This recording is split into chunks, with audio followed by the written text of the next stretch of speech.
우리 국민혁명당 대통령 후보 고영일 변호사님 모시겠습니다.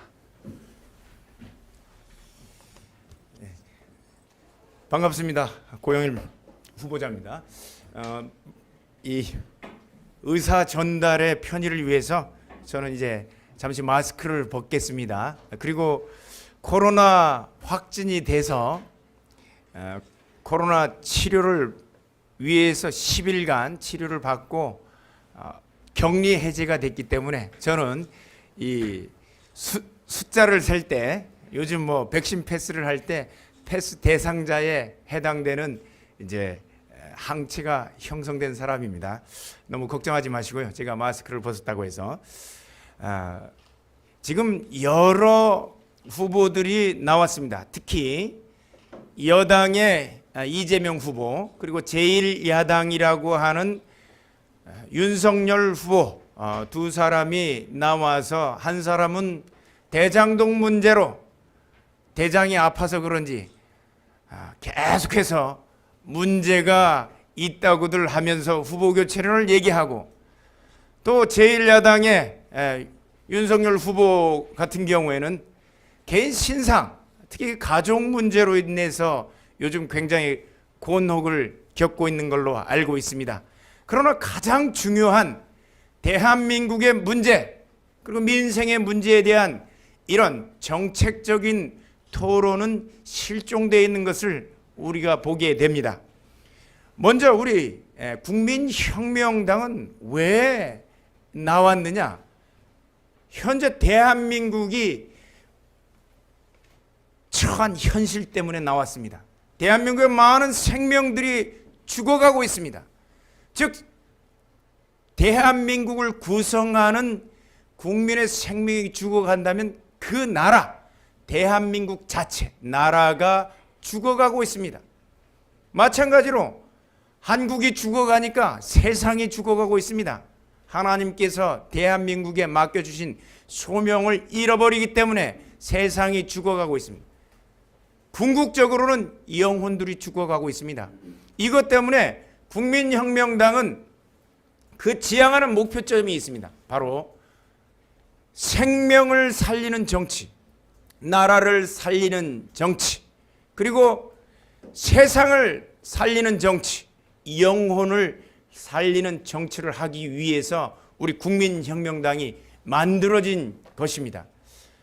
우리의 공약을, 물론 이제 우리의 12대 공약이 있지만 그 공약을 요약하면 결국 자유와 인권이 숨쉬는 나라, 역사와 문화가 숨쉬는 나라, 일자리가 넘치는 나라, 안보가 튼튼한 나라, 이 네 가지로 전체 우리의 공약을 요약할 수 있습니다. 먼저 자유와 인권이 숨쉬는 나라, 이 부분부터 여러분들께 우리 공약을 설명한다면, 지금 가장 문제되는, 교계의 문제가 되는 부분이 어떤 부분입니까? 박근혜 정권 당시에 만들어진 목회자 과세법. 역대 어떤 정권들도 목회자에게 과세를 해서 종교에 개입한 적이 한 번도 없었는데, 박근혜 정권 당시에 입법을 해서 이제는 시행되기에 이르렀습니다. 이게 왜 문제가 되느냐?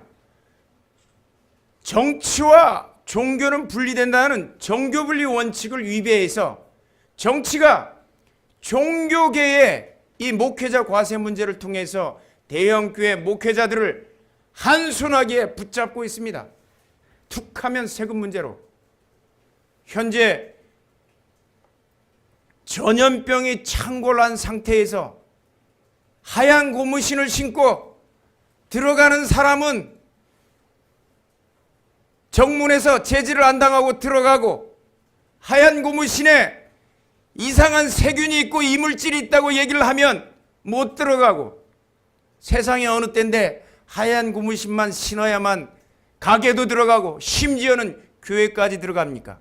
이런 부분들을 통제하는 수단 자체가 바로 목회자 과세법이 됩니다. 정부가 교회에 대해서만 식사를 못하게 합니다. 아니, 식당에서 식사를 하면 전염병이 가다가 100km 속도로 달려가다가 멈춰서 버리고 교회에서 식사하면 전염병은 창궐합니까? 그런데도 불구하고 아무 소리도 못하고 있는 게 현재 대한민국 교회의 실정인데 뭐 때문에 그렇습니까? 바로 목회자 과세법 이거 하나 가지고 목을 죄고 있기 때문에 그렇습니다. 이런 부분에 대해서 우리 국민혁명당이 집권하게 되면 반드시 이 목회자 과세법을 철폐하도록 하겠습니다. 두 번째, 교회만 문제되는 게 아니라 현재 대한민국의 기업들이 다 탈출하고 있습니다. 중국으로 갔다가 중국 공산당 때문에 여기 등 터지고 저기 등 터지고 하는 수 없이 미국으로 갔습니다. 미국으로 가고 있습니다. 삼성전자만 해도 텍사스에 20조를 투자해서 텍사스에 자기들의 공장을, 반도체 공장을 짓고 있습니다. 왜 그렇습니까? 거기에 나가게 되면 일자리 한꺼번에 없어집니다. 하청업체 일자리 다 없어집니다. 세금 때문에 그렇습니다. 미국에서는 세금을 10년 동안 면제해주고 90%까지 면제해주고, 대한민국은 어떻게 해요?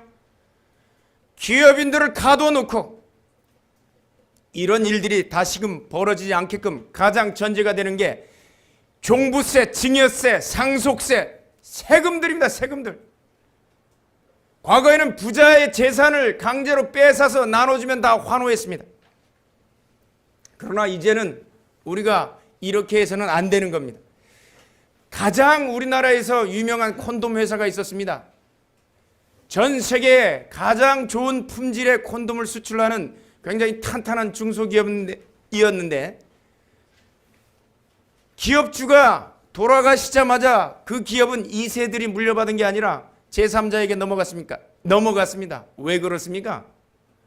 상속세를 낼 수가 없어서 상속받은 지분, 주식을 다 팔아야만 상속세를 낼 수가 있었습니다. 결국 제3자들이 들어와서 그 기업을 차지했습니다.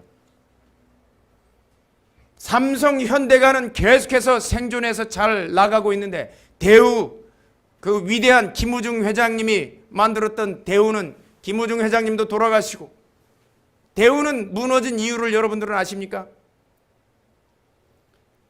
젊은 경영학도에게 물어봤더니 분식회계를 해서 그렇답니다. 누가 분식회계를 했습니까? 김우중 회장의 자제들이 분식회계를 했습니까? 김우중 회장님이 분식회계를 했습니까? 전문 경영인을 데려왔습니다. 스카이 대학을 나온 전문 경영인들이 분식회계를 해서 빼돌렸습니다. 왜요? 자녀가 아니기 때문에. 현대 삼성 일가는 왜 그렇습니까? SK는 왜 그렇습니까? LG는 왜 그렇습니까? 자녀들이 기업을 이어받아서 경영하기 때문입니다. 남과 자녀는 다른 겁니다. 내 거기 때문에 열심을 다해서 일합니다. 분식회계 할 팀이 없어요. 어떻게 하면 회사를 살릴까? 그러나 전문 경영인, 지식 많죠? 그러나 주인의식 없는 겁니다. 그래서 이들은 살아있지만 대우는 역사의 뒤안길로 사라졌는데, 이 모든 문제, 이 세금 문제만 폐지해도 다 문제없이 해결되는 겁니다. 특히 지금 현재 우리나라에 문제되는 것은 종부세입니다. 아니 어느 날 자다 일어나 보니까 종부세 대상 주택이 됐습니다. 주택 하나 있는데 나는 은퇴해서 연금 하나 먹고 사는데 은행 가서 대출 받으려고 해봤더니 대출 안 돼요. 대출 규제해버리고. 주택을 살 때 국가에서 해준 게 뭐예요? 등록세, 취득세 받았어요. 근데 주택, 우리가 살고 있는 주택을 유지하는데 국가가 해준 거 있습니까? 근데 왜 종부세를 내게 해요?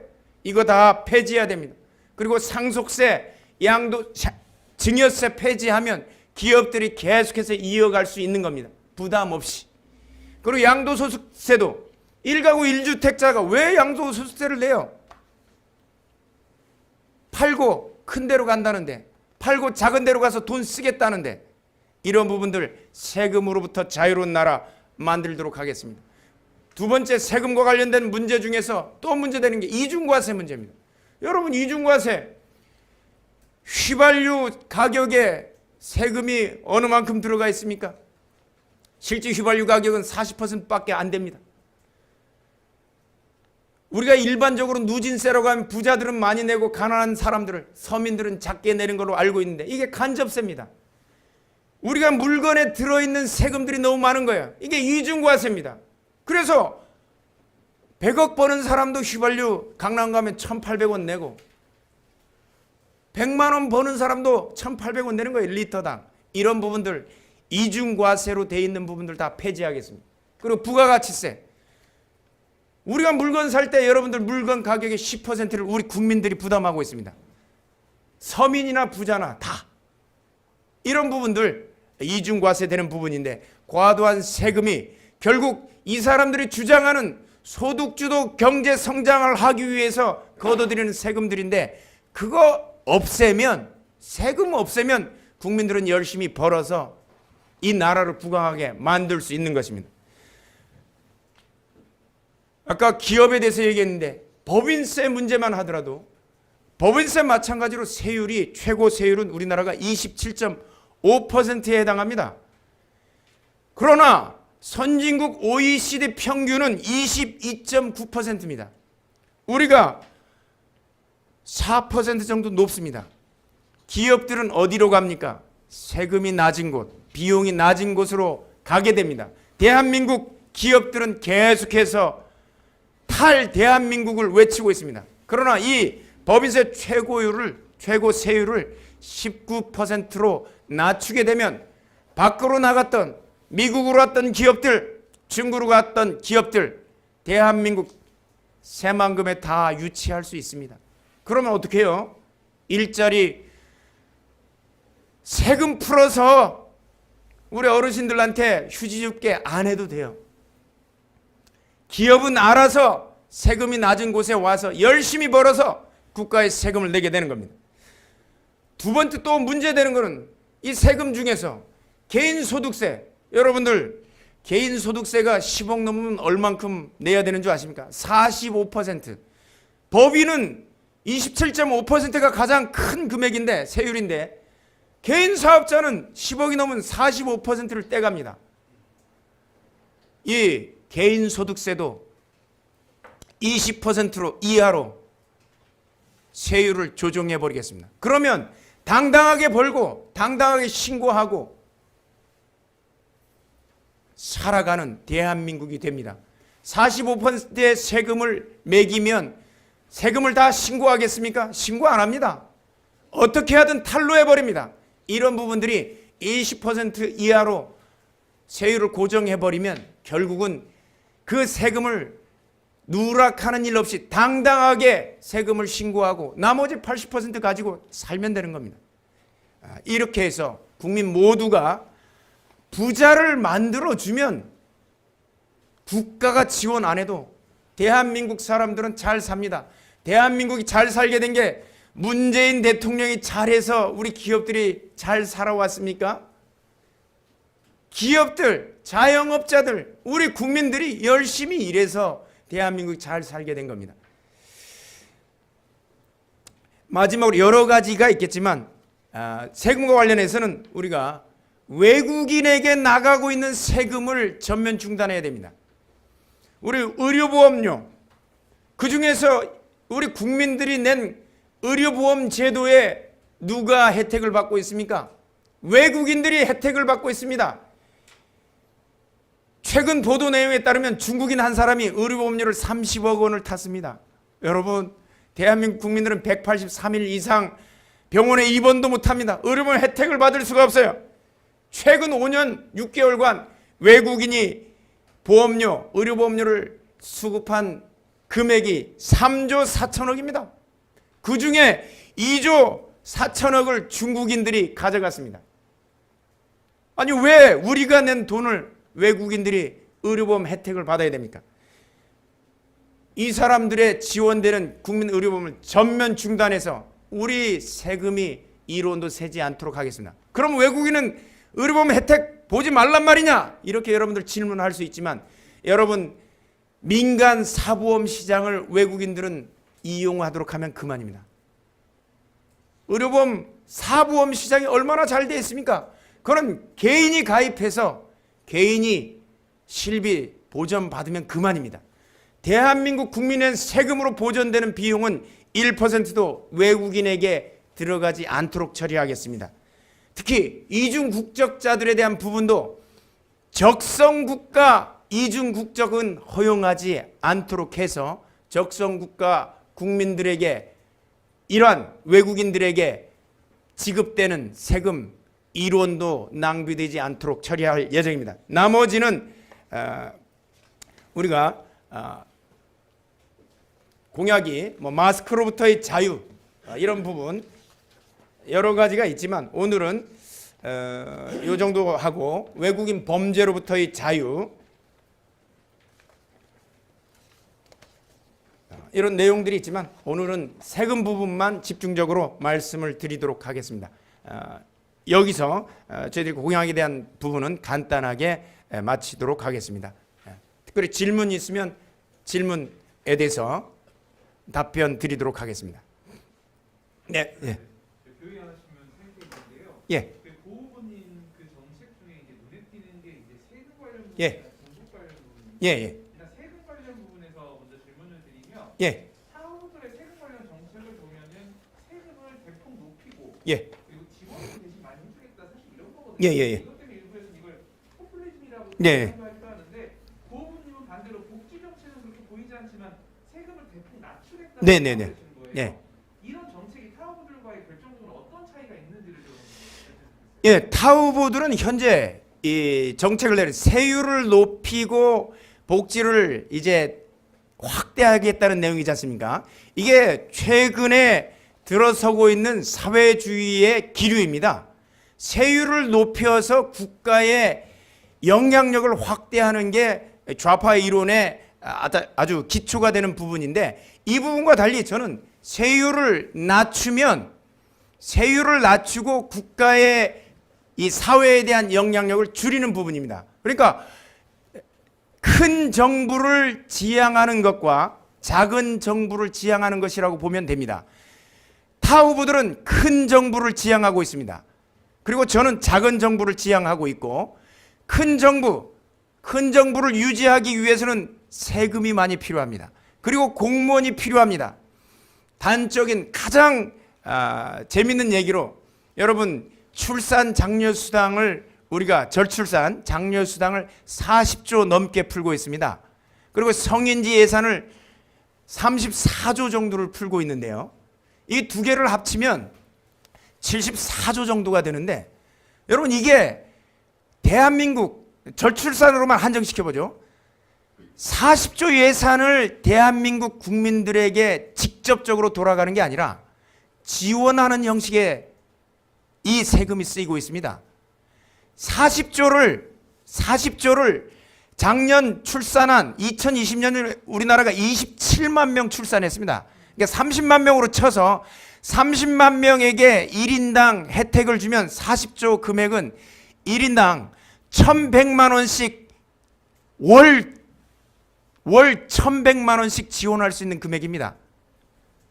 그런데 이게 월 1,100만 원씩 여러분 애 한 사람 낳으면 지급할 수 있는 금액인데 만약에 월 1,100만 원씩 신생아에게 주면 애들 낳겠습니까? 안 낳겠습니까?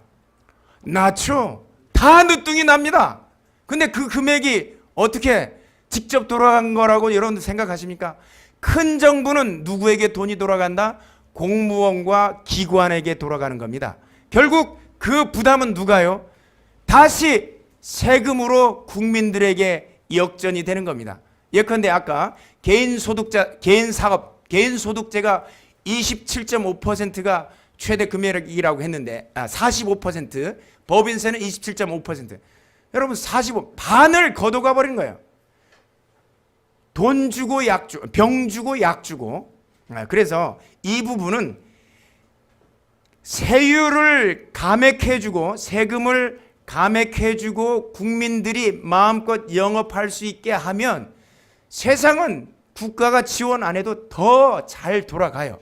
그리고 세금이 공무원이나 기관에게 가는 게 아니라 그 세금은 마땅히 혜택을 받아야 될 편면적 복지 대상자들, 그 사람들에게만 가면 되는 것입니다. 이 부분이 가장 큰 차이점이라 할 수 있습니다. 큰 정부와 작은 정부. 예. 지금 이제 또 추가되는 요청인데 네.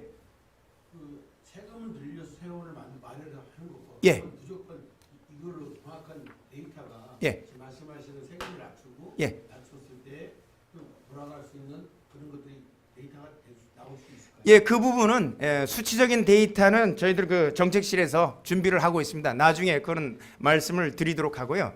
사실 우리나라 세금이 대한민국은 5천만 국민입니다. 5천만 국민이고 독일은 8천만입니다. 2022년 예산을 두고 봤을 때 여러분 대한민국 예산이 많다고 생각하십니까? 독일 예산이 많다고 생각하십니까? 상식적으로 생각해서 독일이 예산이 많아야 됩니까? 아니면 대한민국 예산이 많아야 됩니까? 5천만과 8천만 하면 독일이 많아야 되죠. 그런데 여러분 독일이 많을까요? 대한민국이 많을까요? 대한민국이 50조 이상 많습니다. 내년 예산 604조인데 독일은 한 560조밖에 안 됩니다. 그런데 복지는 어디가 잘 돼 있을까요? 독일이 잘 돼 있습니다. 대학 수업료 면제지 않습니까? 세금을 도둑질하는 부서가 이렇게 많은 거예요. 다른 데로 새는 거예요. 야, 수치를 따지고 보면 단적인 예만 그렇게 말씀을 드리겠습니다. 예, 또 질문 받겠습니다. 하나는 예, 예, 예. 그 정책이 아니라 좀 국민들 여론 관련해서 질문을 좀 드리고 싶은 게요. 예. 지금 보수권에서는 현재 이번에 가장 원하는 게 아무래도 정권 교체일 겁니다. 어떤 조치요? 정권 교체. 예, 예, 예. 정권 교체일 텐데 사 야권에서 특히 보수권에서 예. 백신 후보가 나오는 것에 대해서 그런 의미에서 매우 지금 경계를 하는데 예, 예. 힘이 하나로 결집되지 못한다고 예. 해서 예. 특히 국민의힘 같은 경우는 지난 2년 새 매우 많은 예. 국민들의 지지를 얻었고 예. 인기도 쌓았기 때문에 야권이 하나로 뭉치는데 혹은 승리하는데 조금 그 방해가 될 수 있다라는 그런 좀 우려도 있을 것 같아요. 예, 예. 이 부분에 대해서 어떻게 생각하세요? 저희들은 그거는 염려하지 않아도 염려치 않아도 된다고 생각합니다. 왜냐하면 현재 정책적으로 대한민국의 보수 야당이라는 제1야당이라는 곳은 상당히 좌측으로 가 있습니다.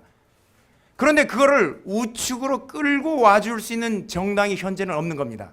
그러나 반대쪽 좌측의 정당들은 더불어민주당뿐만 아니라 정의당이라는 더 좌측으로 치우친 정당이 있는데 그 정책을 통해서 좌측으로 계속해서 끌고 가는 겁니다.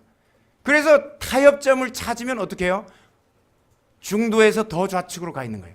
이런 부분을 국민혁명당이 바로 자유민주주의 정체성과 관련된 우리의 이념적인 그 기초를 우측으로 자유민주주의 측으로 옮길 수 있는 정책적인 대안과 그 길을 제시하기 때문에 이런 문제점은 없다고 보고 오히려 정당제 정치에서는 굉장히 바람직한 것이라고 생각하고 이건 간접적인 측면이고 직접적으로는 저희들은 이러한 정책적 연대를 할 수 있다면 얼마든지 협력할 자세가 되어 있다는 점을 말씀드립니다.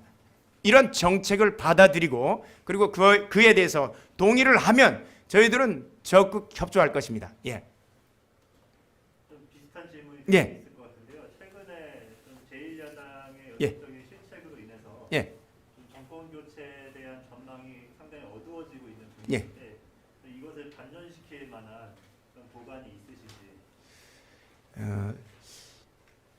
그거는 탑 시크릿이라고 해야 될 건데, 요거는 이제 공개적으로 얘기하는 굉장히 어려운 부분이라 이제 노 코멘트 하도록 하겠습니다. 예, 예. 왜냐하면 요거는 전략적인 부분이라서 공개적으로 말씀드리기는 조금 어려울 것 같고 개인적으로 이제 그 부분에 대해서는 논의하도록 하겠습니다. 네, 예. 예. 저는요 생명이 다하도록 대한민국의 예수한국과 복음 통일을 위해서 그리고 자유민주주의를 위해서 끝까지 달려갈 것입니다. 예.